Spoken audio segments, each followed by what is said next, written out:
Welcome back, welcome back, welcome back. It's very good that you have decided to join me here today. I am in the dark. We are doing the Introduction to Psychiatry. Introduction to Psychiatry. In this short subject presentation over several lessons, I want you to enjoy it. I want you to think about a career, maybe as a mental health technician, a psychiatric nurse aide, something along the field of psychiatry. The light is switched off in my brain. Now we need to switch it back on, and to get the show on the road, let's switch the light on in our heads as we embark on this very interesting subject of psychiatry. We're doing Introduction to Psychiatry. My name is Joan Lewis. I am your facilitator for this subject. I hope that I will pique your interest that much that you will stay with us and encourage others to have a career along this street. So we're going to turn the lights back on in our heads. All right, lights on. Yes, so the light was switched off. Psychiatry, the light switched off in our heads. But now it's on, and here we are, doing what we do best. Chat. More lights. So the lights are switched on. So let's go. Welcome back, welcome back, welcome back. Yeah, today we're doing psychiatry. Yes, psychiatry. So don't watch this.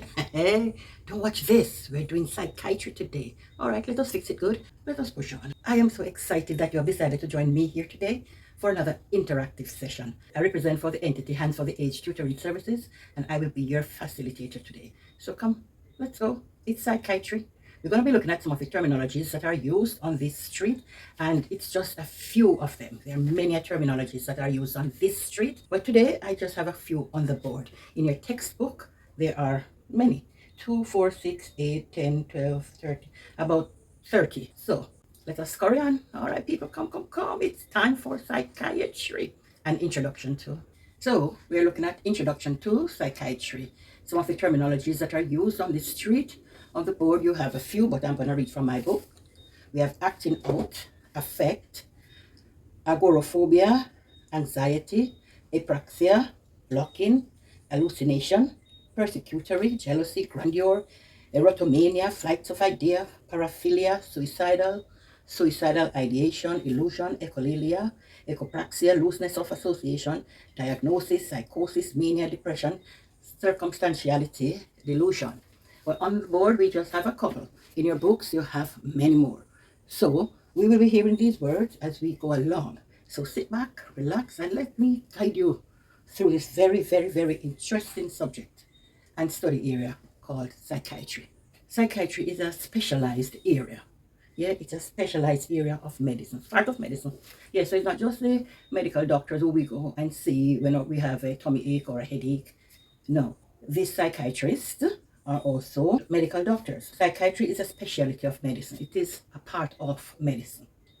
But psychiatry focuses on research, understanding, preventing, diagnosing, and treating diseases of the brain and disorders of the mind and behavior, mental, emotional, and behavioral disorders. So let us get that in. Psychiatry is a specialty. It's one of the fields in medicine that focuses on researching, understanding, preventing, diagnosing, and treating diseases of the brain and disorders of the mind and behavior. So it has to do with the mental, the emotional, and the behavioral aspects of our lives. Many persons and us in our earlier years of studies, we will be confusing the term psychiatry with psychology, or the psychiatrists with the psychologists. But they're two totally different fields of studies. And we're going to just take a cursory look at the differences. And so, psychiatry is different from psychology. Psychology refers to the study of the mind and behaviors. Yes, you're going to say, but psychiatry also does behavior. But we're talking about behavioral disorders when we're talking about psychiatry. In psychology, now they study actually the behavior of a person. Psychology refers to the mind, our minds and our behaviors. So according to the American Psychological Association, it is the study of the mind, how the mind works, and how the working of our mind affects our behavior, and that it embraces all aspects of the human experiences, from the functions of the brain to the actions of nations, from child development to care for the aged. All of this psychology encompasses. It's a study of the mind and behavior. So one might say, but miss, Psychiatry also talks about mind and behavior, but these doctors are dealing with disorders of the mind and behavior, and that's what they're treating pharmacologically. And so, as we toddle on, differences between the psychiatrists and the psychologists. Remember, we just said the psychologist and the psychiatrist, they have different roles. Here, we're going to be looking at some of the differences between the psychiatrist and the psychologist. All of this information is in your textbook. So we're looking at the differences between psychiatrists and psychologists, and we're seeing that the goal of both psychiatrists and the psychologists are very important. The goal of both clinical psychiatrists and clinical psychologists is the alleviation of mental distress and suffering. That is the goal of both field of studies. Psychiatrists and psychologists are major participants in research about mental illness and health and in developing new treatments. Both must be licensed in the country where they practice. In practice, the tools they have at their disposal are different. While both the psychiatrist and the psychologist can conduct psychotherapies, psychiatrists are physicians who can practice medicine. So both of them can recommend psychotherapy. That's where no pharmaceutical product is involved, no drugs. So it's alternative to drugs, psycho treatment. So no pharmacological products are involved, no drug treatment. So both can conduct the psychotherapy treatment. However, it's only the psychiatrists who are medical doctors, only psychiatrists can prescribe medication, meaning drugs, pharmacotherapy. Only a small percentage of psychiatrists conduct psychotherapy. So most psychiatrists, they don't practice psychotherapy. They send you on to the psychologist.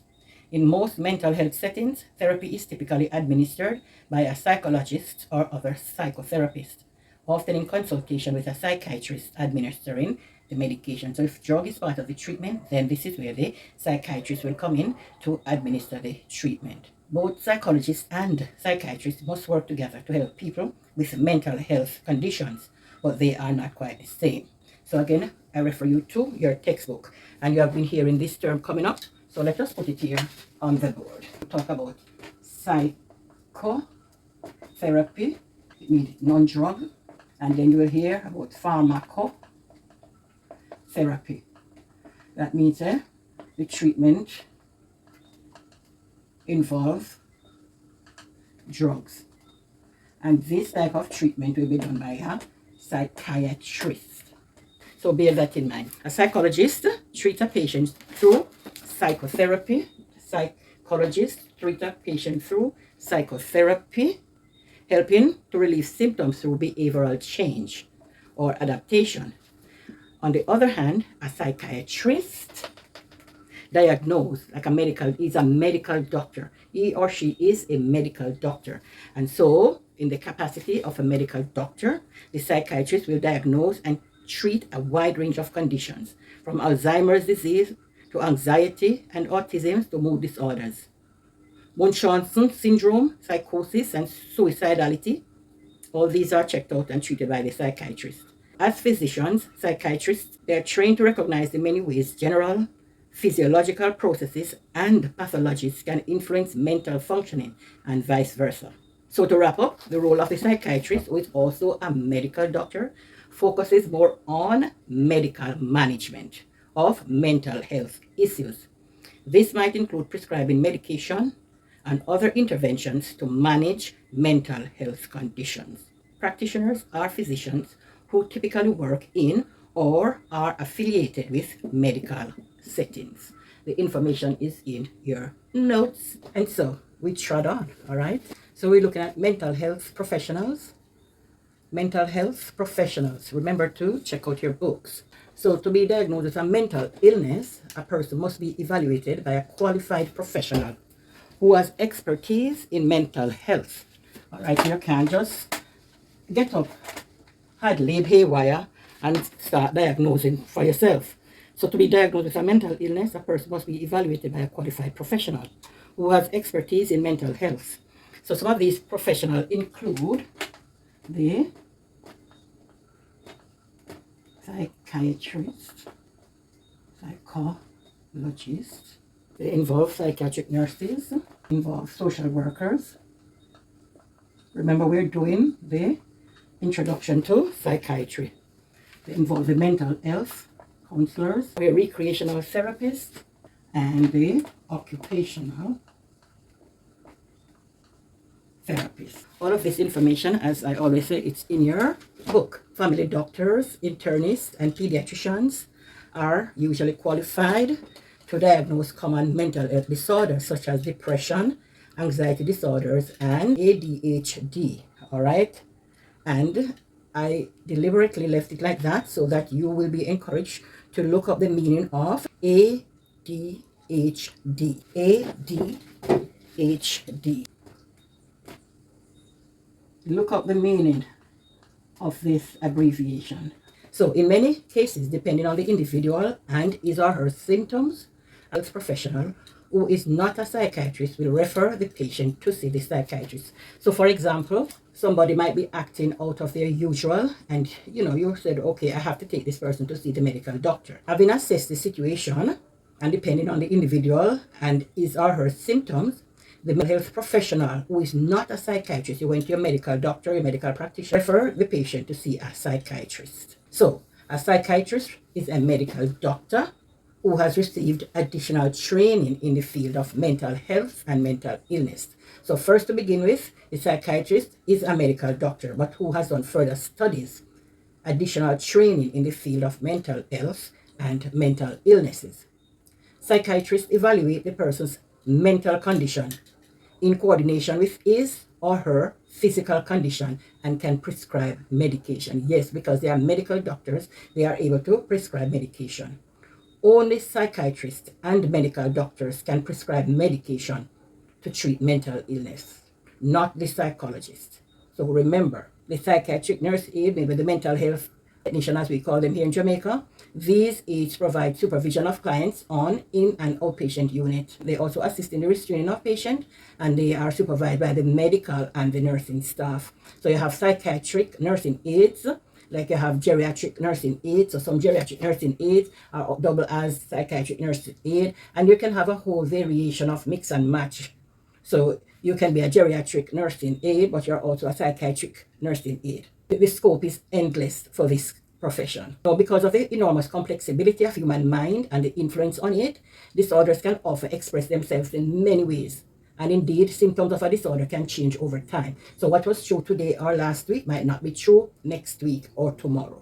We have to have a physician-patient relationship, and this is often referred to as a therapeutic alliance. A therapeutic alliance. That's a physician-patient relationship is often referred to as a therapeutic alliance. So we're talking about a physician who can be a psychiatrist, physician, patient relationship, and it is also often referred to as a therapeutic alliance. So this physician-patient relationship, often referred to as a therapeutic alliance, can be utilized to play a significant role in the healing process. It sets the stage for patient healing regardless of the disorder. This is because this relationship is beneficial in relieving anxiety and to induce states of calm. And that is where we end lesson 1. I hope you enjoyed it as much as I did. You can shoot me your questions. I'll be very glad to accommodate them. What I don't know for myself, because I'm not a psychiatrist, I'm not a psychiatric aide, I'm a facilitator for this subject. So what I don't know, then I'll have to shoot it to the more professional persons. So we're going to be moving on to the stigma of mental illness. Stigma of mental illness. So in our country, Jamaica, like many other countries or many other places, when we talk about mental illness, persons are stigmatized. And we don't like it, they don't like it, it should not be happening, but suffice it to say, the reality is what it is. We are at lesson 2. So put that as an heading in your book, the stigma of mental illness. Mentally ill persons are often victims of stigmatizing. Stigmas are negative stereotypes about people or groups of people. Words can hurt. Many derogatory words and phrases are used in relation to mental illness. However, these derogatory words, they maintain the stereotyped image and not the reality about the mental illness, because oftentimes we don't even know the reality. But we just say, oh, him madman, him cuckoo, him head gone, him sick, him lost it, him mind blown. So these are the kind of things. You know, say a madman that, I hear that, left him alone. So these are the type of things that we say. And even sometimes we even act out to start to, doing things to these persons. So try not to use these words and encourage others not to. As nurses, we have to set ourselves apart. We can't join the masses and be talking nonsense, or to be ridiculing, or to join the stereotyping bandwagon. We as nurses, we have to make the difference. Remember, we are doing an introduction to psychiatrists. We are not training persons to be psychiatrists here. So there's no need to try to memorize all these things. We want an appreciation for the subject area. Yes, you will have to do an exam because that is how the system is set up. But don't go and be dragging your brain and psychiatry and No, it's not bad. Let us just enjoy this ride together. I am reading from the textbook, so people, please don't come saying, oh, miss, where you get that from, and where you get that from, and where are you, and where are you, and where are you. I'm reading from this textbook, and this textbook is actually the one that we have for persons who want to be doing their refresher course. All right, so this is the textbook that you would have been using. All right, so we have 3 of them for persons who want to do their refresher. They would have gone through all of this before at whatever institution that they had gone to. So we have prepared for you also, because one of the things, nursing and medicine is not selfish, and we have to make sure that each other is well equipped along this street. So try not to use these words and encourage others not to use them. We are not to say that mentally ill persons are nuts, crazy, or wacko. And it's not true that they are morally bad. Something has gone wrong in the psyche, but morally, even if they are acting out, it doesn't mean that at their core that they are bad persons. It is the mental illness that oftentimes is causing a particular type of behavior to be expressed. So let us not be saying, oh, these mentally ill persons are morally bad or dangerous and should be locked in an asylum forever. No, these are persons who have an illness, just like if I have an headache, if I might have a tumor, might be having a toothache that I need to see a dentist. These persons are ill mentally and need to have the proper treatment. So let us be mindful of that. Let us stop saying that mentally ill people need somebody to take care of them. No, they don't really need, because if they are not into it, they're just not into it. Let us not say that individuals who have a mental illness are dangerous. No. Individuals who have mental illness are irresponsible and can't make life decisions for themselves. No, because many of us, are walking around, and believe me, we are really, really mentally ill. We're sick. We're ill mentally, but because we're not really acting out in a way that society would say, oh, is a madman that, then we escape. We escape being targeted. But believe me, many of us really have days when inside of our head is just dark. It's like someone switch off the light and it's just darkness. Who have not had one of those days when the lights just switch off, like somebody switch it off, and so it needs to be turned back on? Many of us, we have experienced some amount of mental illness. We need to stop saying that persons who have mental illnesses are childlike and must be taken care of by parents or guardians. No, these are adults and who need to be treated just like for any other illnesses. And once we get it early, once we start the treatment early, it's like if a person has a cancer tumor and it is diagnosed early in the progression, then it can be treated successfully. So with mental illness, if we, are able to recognize that our loved one is behaving off, then we should take steps to make sure that that person gets the necessary treatment to put them back on track. People who have mental illness should just get over it. How? You have a cancer tumor. Can you just get over it? You can't. You have to be treated. So it's a similar thing with a person who is suffering from a mental illness. So each of those preconceptions about people who have a mental illness is based on false information. We grow up in a culture where we hear this and we hear that and we accept this and we accept that, and then we keep moving around with the same acceptance and passing it to our children and our children's children, and then it becomes the norm in the society in which we operate. But we have to be the agents of change and to try and change some things. So very few people who have a mental illness are dangerous to society. Most of them can hold jobs, or most of us, I should say, can hold jobs, because who knows? Maybe I am one of them, who is really, really off. Some days, you feel like, as I said, somebody switch the light off in your head, and then when that light is switched off, you don't know who you are, where you are, how you are, and all of that. So Remember, we are doing introduction to psychiatry, and it is a very fun subject, yes. So we have to laugh about it, and yeah, maybe sometimes the very words that we say we're not going to be using. Those are the words that we use to describe ourselves when we're doing this this subject. Remember, no, we're only doing this psychiatry as a subject. We're not training persons to become mental health technician or aides or psychiatrists. But what it does, it brings an awareness to the subject area, and we try to impart the knowledge in such a way that persons, might become interested in this field of study and decide to pursue a career as a mental health doctor, a mental health nurse, a mental health nurse aide. We try to make it very, very interesting. So listen, stay with us. Don't bother with the runaway. All right, stay right here. So the light is switched on in my head today, and so we continue our talking. Maybe a little later now it might be switched off near lunchtime or so, but for now it is on. So let us move along before somebody come and switch the light switch off. Sometimes they just switch it off on us. Let me see which one they might switch off. Let me see. They might switch off this one, yeah? Yeah, they might switch that one off. And who knows? They forget to put it back on. And then it's kind of dark. And then we become afraid. Worse. Yeah. So, see, someone has switched the lights off in our brain, and we are here in the dark. And so, being in the dark, that is what is happening sometimes in person's mind. I watched a video the other day, and the little boy was explaining to his parents that sometimes, the lights seem to be switched off in his brain. And when it's switched off, then everything is dark inside there. And so, what do we do? The preconceptions about people with a mental illness is based on false information that we knew about. Maybe when we were younger, somebody telling us this, that is a madman, that is the community madman, and the person is acting off, abnormal.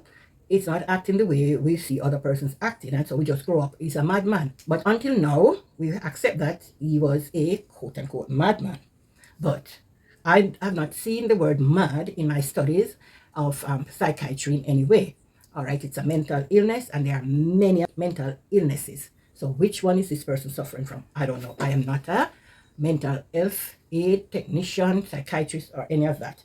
So we know how these persons are diagnosed when they seem to be acting off. Let me hope that the lights will stay on in our heads at all times. Yeah, we need to have the lights on.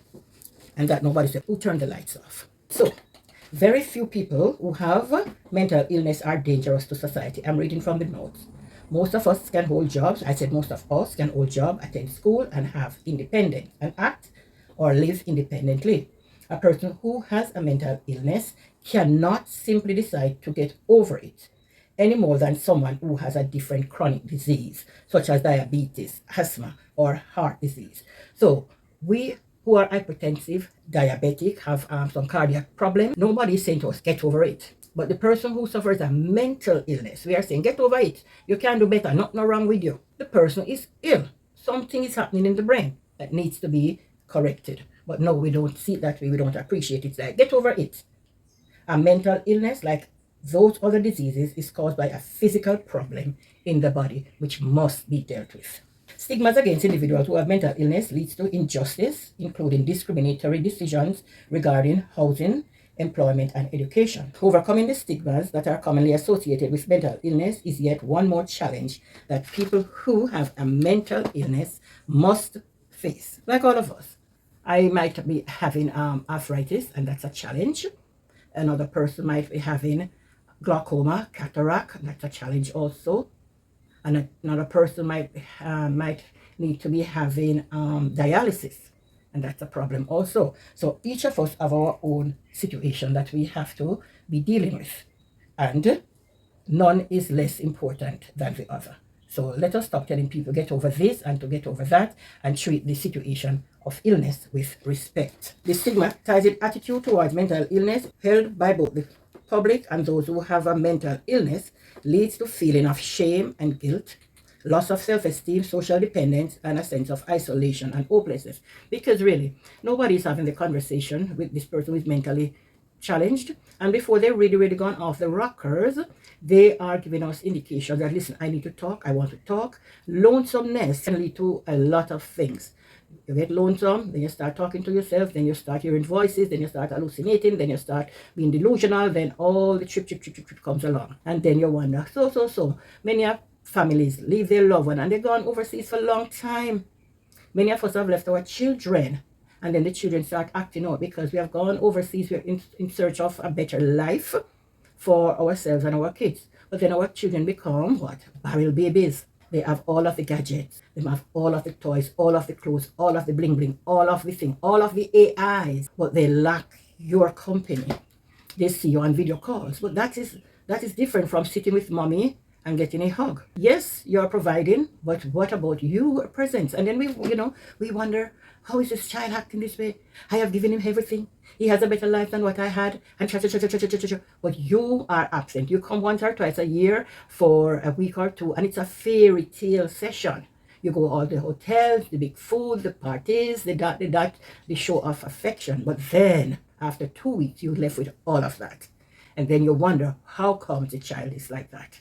So we have to be very, very mindful of the decisions that we take. When we think about isolation and hopelessness, and somebody else has to be looking after our brother, our parent, our uncle, our nephew, it can be daunting. One of the worst consequences of stigma against persons who are mentally ill or towards persons who are mentally ill is that people who are struggling with a mental illness may be reluctant to seek treatment that in most cases would significantly relieve their symptoms, because oftentimes these persons are not aware that they are acting differently. And sometimes, yes, they might catch themselves and say, no, how comes? And they might go to someone, but the person they go to, might not be honest enough to say, June, you know what? I noticed you've been acting, strange from the other day, but I didn't want to say anything. Say something. I want you to say something. Yeah, I know what I'm chatting off. All right, people. So we want to be looking at some terms here. Mental health, mental illness, and mental disorders. Mental health, mental illness, and mental disorder. So we're going to take a cursory look at these three terms. Mental health is a state in which a person has knowledge of self.